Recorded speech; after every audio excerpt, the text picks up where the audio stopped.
Welcome to the Frisco ISD podcast. I'm Chief Communications Officer Amanda McCune, and I'm here with Chief Financial and Strategy Officer Kim Smith, Chief Operations Officer Scott Worsler, and Albert Liao, Managing Director of Student Services.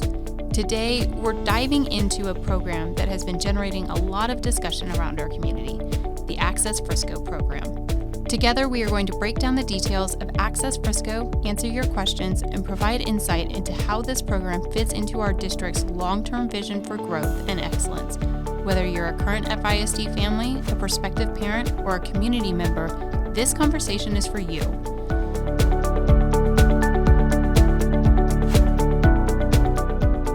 Let's go around the table and just introduce ourselves so people know whose voice is whose. I'm Scott Worsler. I'm the Chief Operations Officer for the district. I'm Kimberly Smith. I'm the Chief Finance and Strategy Officer. I'm Albert Liao, Managing Director of Student Services. And I'm Amanda McCune, the Chief Communications Officer. Today, we're going to be talking about the favorite topic around the community right now, which is Access Frisco. At our last board meeting, we approved Access Frisco through our policies, and we have launched a campaign basically to bring this to fruition throughout the district. So, first question is, what is Access Frisco and why are we launching it now? Access Frisco is an opportunity to allow students from outside of our borders, outside of our zones, to join us in Frisco ISD. We, for the first time, are going to be welcoming students from our neighboring communities into the excellence that is Frisco. We are super excited to be able to offer that opportunity to them. We are taking advantage of our schools in 3 geographic zones that have available space to add additional students without adding additional staff. We're really working to create an efficient environment for all of our campuses that are adding students. I know you said that this is the first time we are accepting students from outside our boundaries, but we've been doing a little bit of this in a form for quite a while. Do you want to talk a little bit about that? Sure. For as long as I've been here, and that is a long time, 20 years, we have allowed teachers to bring their students, even if they live outside the zone, into our schools. So that is an existing policy and procedure that has been allowed for quite a while. And we have quite a few teachers who don't live in Frisco ISD bring their students and join our campuses throughout the district. How many students is the district looking to accept through this program? We are looking at accepting about 900 students. We've done some careful analysis of our available space in the schools that we have targeted. And right now, it's approximately 900 seats that are available in the grades K through 7. I'll dig into that a little deeper, if I may, and that is, for the folks to know, we have chosen 9 elementary schools, 6 middle schools, and Wortham Intermediate as our 16 schools of choice for this. And as Albert mentioned, the 900, that breaks down to about 350 kinder through 5th students and about 550 6th and 7th graders. Is this related to the recent failure of the bond invader? Not at all. We as a district are constantly evaluating demographic trends throughout the course of the year. Our instructional support team started this initial conversation a little over a year ago. We formed a committee represented by every department within the administration building, and we began planning late summer of this past summer. We sat down and informed those principals of those 16 campuses in early September. We've also kind of been waiting to see our PEAM snapshot, which happens the last Friday of every October, and getting updated demographic information and projections before we finalize this, and then took it to the board in November at the board meeting. I want to continue a little bit of a story that is new to our community. Everything feels very new in Frisco, and I think a lot of our community feels that. And with the bond invader, this is the first time where we weren't asking our community to approve brand new campuses for more students that were projected to come in. And our community is really starting to hear that our growth has plateaued. That's a new story for them. Can Can you talk a little bit about what this new reality is for Frisco ISD? Well, I think you hit it with the growth plateauing, and for the first time, as you said, we didn't in this past bond election have really multiple new schools to support growth in our district. And it's hard for folks to believe that when you go back to really kind of our boom starting in around 1998, we had 20 schools that are going to be 25 plus years old in the next 5 years, and our new story is really about maintenance for those schools and looking at mechanical, electrical, plumbing systems within those schools. And those have average life cycles anywhere between 10, 15, up to 25 years for some of the larger. And our story is it's now about maintaining, fixing, and supporting those campuses moving forward. So what does our projection look like for student growth in the future? So current projections that we received after our PEAMS update from our external demographer show that really, the next 3 to 4 years, it's not even about plateauing and maintaining. We are seeing some decreases in enrollment trends, especially at our elementary campuses. And then even more specifically within our kinder 1 and 2nd grades, 1st and 2nd grades. So this is an opportunity as we move into this thing called Access Frisco and opening up our zones for enrollment. It allows us to not only next year, but we'll see how many students apply. We'll see and we'll reevaluate this program throughout the course of it. But right now, I would sit and say that this is just the beginning of us and the number of campuses we have, and I think that will probably increase over the next few years. And last year when we saw our growth start to level off, that's really when we started having this conversation, right? Because we have neighbors in districts across the DFW area that are seeing very similar situations with their enrollment growth. And they're in situations where they're having to consolidate or close campuses. This is a step that we can take to make sure that we're maximizing the capacity of the campuses that we have before we get to a point like that. And let me kind of go just a little further, because I do want the community to understand we're not in a position right now to close campuses in the very, very near future. We're trying to be very proactive in saying, let's put a program in and let's look at ways that we can make sure that in 5 years we're not in those same situations as an Allen or a Plano. So how does this play into our financial landscape? Yeah. So the way that schools are funded in the state of Texas, we receive a certain amount of money for every student that's enrolled in the district and comes to school every day. And that amount of money that we get is comes from both property taxes and state revenue, but we're capped. We're capped at a certain amount per student based on a funding formula. So if we enroll new students into the district, regardless of where they come from and whether they live within our district boundaries or not, that is, one more per student allotment that we get. Financially, it allows us to keep more of our tax dollars in Frisco ISD. So it lowers our recapture payment for those that know a little bit about school finance. And it increases our revenue because, like I said, for every student we enroll, we get a little bit more money. One thing that we're trying to do with this Access Frisco program is only fill available seats. So we're not looking at adding additional classrooms or adding additional teachers in order to bring students in. We're looking at, we may have 5 seats available in this classroom. We're going to fill those up. That brings in additional revenue without additional costs associated with it. Ken, why don't you talk to me a little bit about, just kind of going off of what Kim said, filling up those 5 seats. What does that look like from a capacity standpoint of ensuring that we're able to bring in new students, but we're not overcrowding our campuses? For the past 20 plus years, Frisco ISD, we've used the staffing model that drives our campus enrollment and the number of staff needed to support teachers and paraprofessionals in the classroom. We look at projected growth from our external demographer. We analyze that internally as well. When we look at that new enrollment, we also then look at specialized programs on every campus, such as pre-K, centralized programs within special education, and then we look at what we believe projected enrollment for the campus by grade level will be.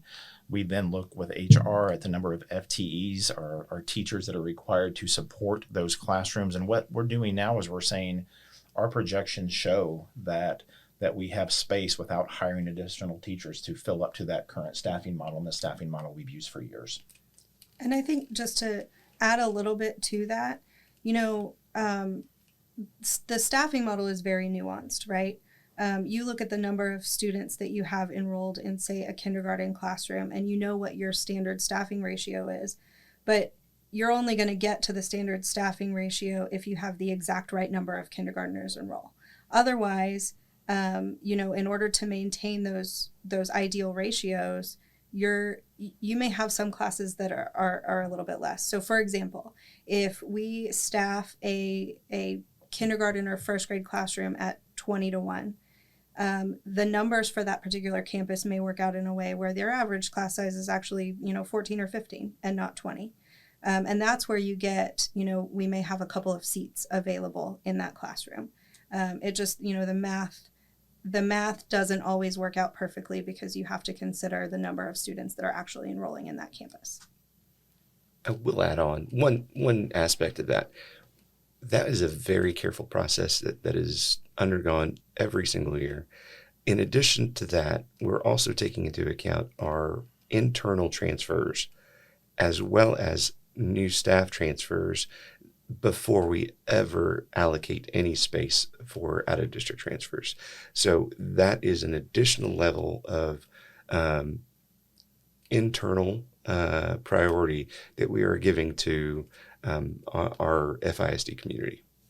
And as Kim talked about, the way that we look at those ratios, the beauty of Access Frisco for us compared to what we've been dealing with for 20 plus years in growth is that this is a very controlled environment. We get to really control the narrative on how many by grade level we bring in at each campus.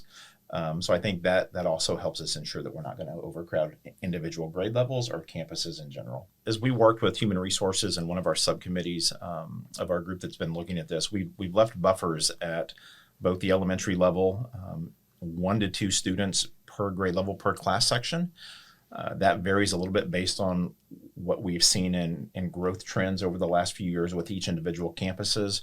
We've also left in a buffer of 2 students at the middle schools. Again, we know new families are moving into our district at all times. We have selected some campuses where that growth has definitely slowed, plateaued, or even going the other way. But we wanted to leave the buffer in there so that when new families move in, we can ensure that they're able to remain at their home campus. So just to clarify, because this was spoken about at our last school board meeting, we are not having to rezone this school year. The best news I can give today is that we are not rezoning for the 25-26 school year. Right now, currently, Nelson Middle School is a closed campus, meaning all new enrollees we are sending to Western Middle School, and we've been doing that now for a couple of years. We do believe that in the spring, at some point, we will have to close Gunstream Elementary and McSpedden Elementary because of projected growth. And then at that time, we'll look at where our current enrollment is and then look at our projected enrollment, and we'll make an announcement as to when we close those, which elementary campuses will be supporting those with those additional students. But let me clarify something on the elementary as well. When we go through kindergarten enrollment, if you currently are living in this district and you go through kindergarten enrollment, you're going to be accepted into kindergarten. If you're a current first or second grader in the district, you're going to be moved up to those schools. Closing doesn't mean you lose a seat. It just means new families who enroll after that registration process, those are the ones that will be moved to a different campus. And so we can assure parents that are in those zones, our Frisco ISD residents that are in those zones, are there spots that are going to be available for them even though we have this Access Frisco program? Yes, 100%. Because those campuses aren't Access Frisco campuses. Correct. Can someone talk to me about how the district is prepared to educate this influx of students? That's a good question. And our story forever has been a growth district, a fast growth district, one of the fastest growing, if not the fastest growing districts in the nation for many, many years. From 1998 to 2023, Frisco has grown anywhere from 1,000 to 3,500 students a year. Growth is what we are used to. It's what we know how to do really well. Honestly, I believe that no district in the United States has done a better job of handling growth than Frisco ISD has over the past 20 years. So limiting the number of students to fit within our current staffing models should make this no different than any other year that we've experienced growth. Can someone explain to me the difference of a student coming in through the Access Frisco program and a student coming in who is a Frisco ISD resident? There really isn't a difference. We are treating those students just like they live right down the street from the campus. Again, that experience that we have in treating kids who are new to our campuses in a caring, compassionate, challenging way is something that we are used to and that we've done every year that either I've been on a campus or been in an administrative role. We've taken those kids and thrown them into any type of area that they are interested in, any area that they have aptitude for. They are truly embraced and made to feel part of all of the programs that we have on our campuses, whether that be athletic, academic, clubs. We want them to participate and we want them to be involved.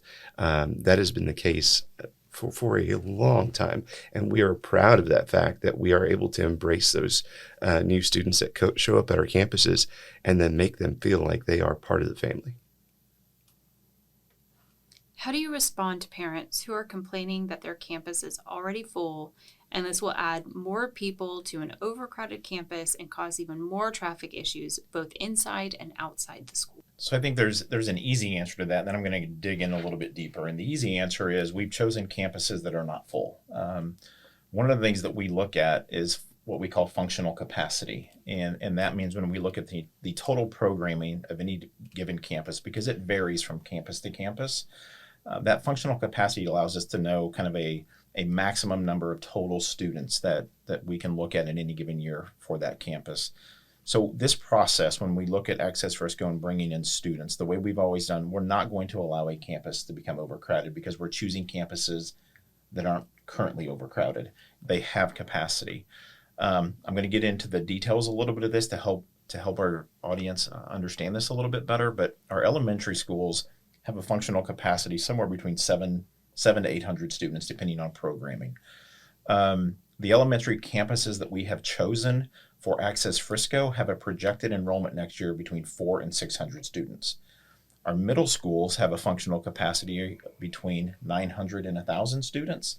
And the middle schools that we've chosen for Access Frisco have projected enrollments next year between 550 and 900 students.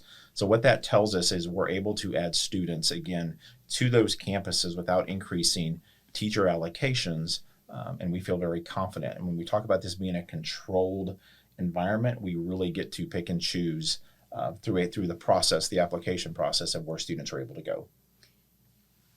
Albert, can you go into that application process a little bit and the types of students that we'll be accepting into Frisco ISD?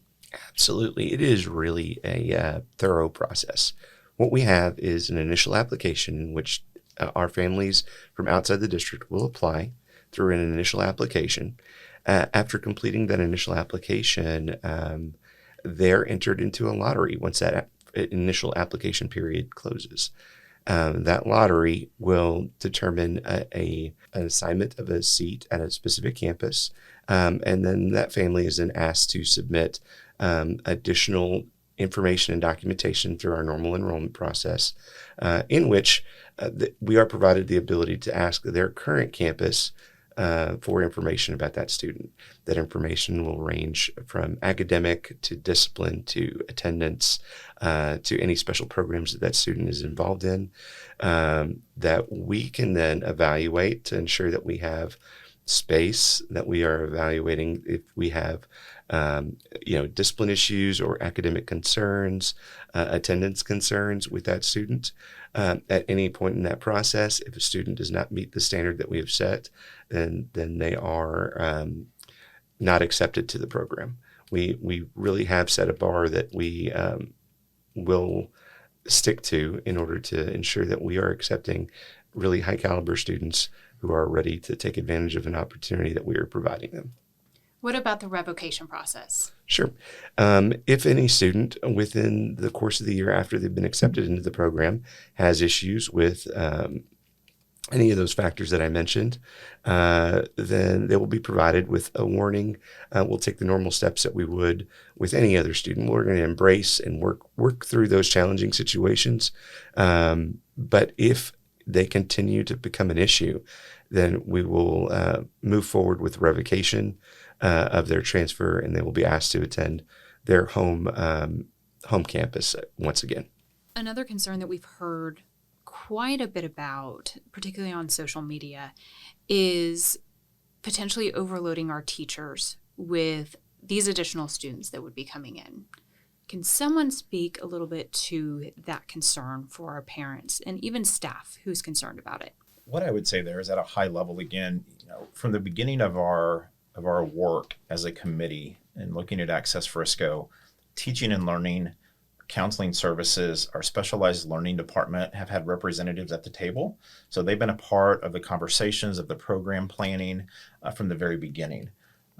Those departments are ready to support campuses the way that they've been able to do the last 20 years. Again, as we've grown 3,500 students a year, this is our story. It's what we are very, very good at. I think there might be a perception out there that we are going to take an already full class and add students to it and increase a teacher's class load or workload. And that's really not what we're doing. So, when we talk about class sizes, right, if our average elementary class size district-wide is 20-1, are some classes larger than that? Sure.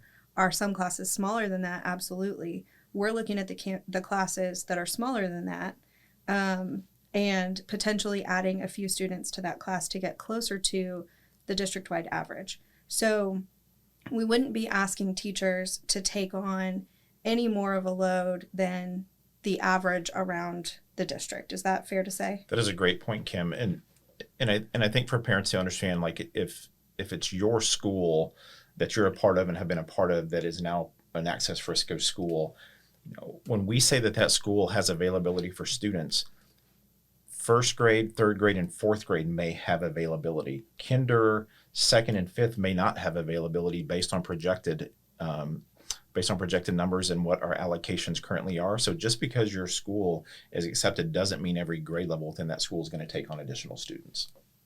It's really a granular analysis of those individual grade levels that's been done that typically, going through the transfer process is not something that we would normally do. We would normally just say this school is at 90% and we're going to shut it down. With this process, we are digging more into individual grades and individual classes that have available space. So to me, that's a difference that's important to understand, that we're taking every consideration not to tax our teachers and our administrators on our campuses with an overabundance of students. How will current transfer students be prioritized in the Access Frisco program, and what factors will be considered when determining how students within the district and those from outside the district are placed in schools? I'll answer that first part, and then I'll turn that second part over to Scott.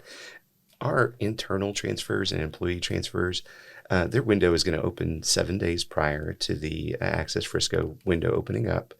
And before we ever grant a provisional seat to any Access Frisco student, those students will all be transferred.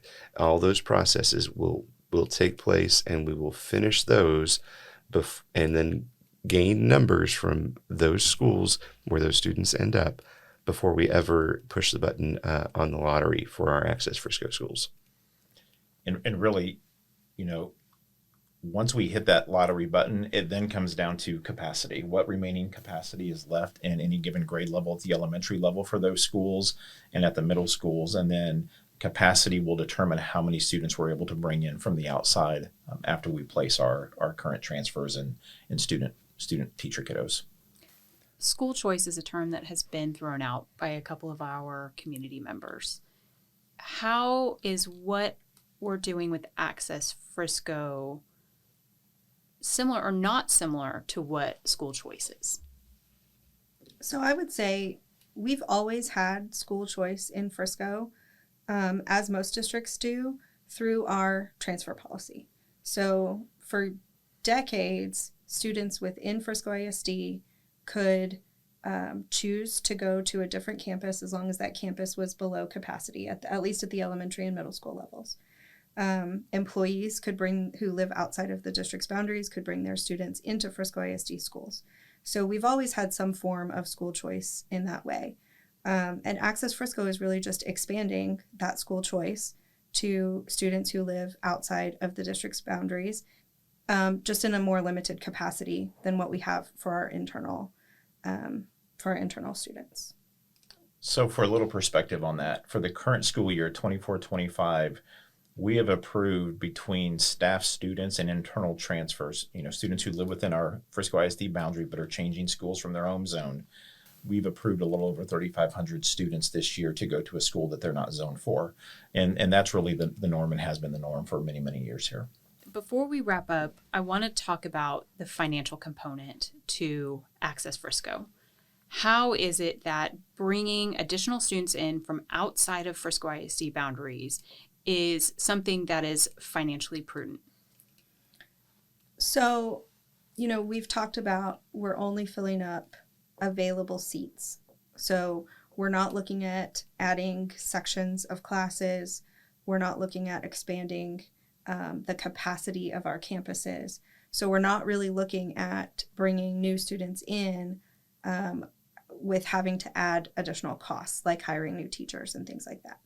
So, we talked a little bit about how the money essentially follows the student. Schools are funded based on the number of students enrolled and the number of students that come to school every day. So financially, it's a good move for us because we're able to generate some revenue, bringing those students in without increasing costs. I've heard a little bit of talk about, the families who may transfer their students in aren't going to pay taxes to Frisco ISD like the homeowners or the families that live in Frisco ISD do. And that's true. In the state of Texas, you pay property taxes to the school district that you live in, not the school district where your students go. So, if we have employees that bring their students in, they're paying taxes to the school district that they live in, not to Frisco ISD. But the way that the state's funding formula works, they put a limit on the amount of revenue that we get to keep based on the students that we have enrolled and in attendance. So if we collect more in property taxes than the amount we get to keep for our enrollment, then we have to send the extra back to the state. That's what we call recapture. Same for any other district. And that extra is then reallocated to other districts across the state. So bringing additional students in without increasing our costs does increase our revenue. It also allows us to kind of raise that cap on the amount of property taxes that we're able to keep. So it allows us to reduce the amount of recapture that we're sending back. So financially, it's a win for the district. And lastly, I want to talk about the benefits to the students within those Access Frisco campuses to having additional students brought in. We know that there has been a lot of conversation around this aspect. We know that when we have a class with 12 students in it, as opposed to a class with 22 students in it, there are limits that are placed on the activities that can be done, the amount of collaboration, how effectively and efficiently that class is able to be run. Adding additional students to that class that is less than capacity does create some opportunities for additional collaboration, for additional conversations to take place. And it can, in many situations, help that teacher to effectively and efficiently run that classroom the way that her teammates who have those 22 students are running that class. I would also say for years, we have been very fortunate in Frisco that we continue to bring in students every year from all over the world. And I think one of the unique features about Frisco ISD and for our students, when you walk into one of our schools and see how students interact and support one another from different cultures, different religions, different backgrounds, this is our story and has been our story. I think giving our students access to students outside of the Frisco ISD zone is similar to what we've been doing for years. I'll add one more thing. We have the ability at many of our campuses, when we have additional students, to offer additional programming, right? At a campus that has less than capacity number of students, there are limits on the amount of different activities that are able to take place on that campus.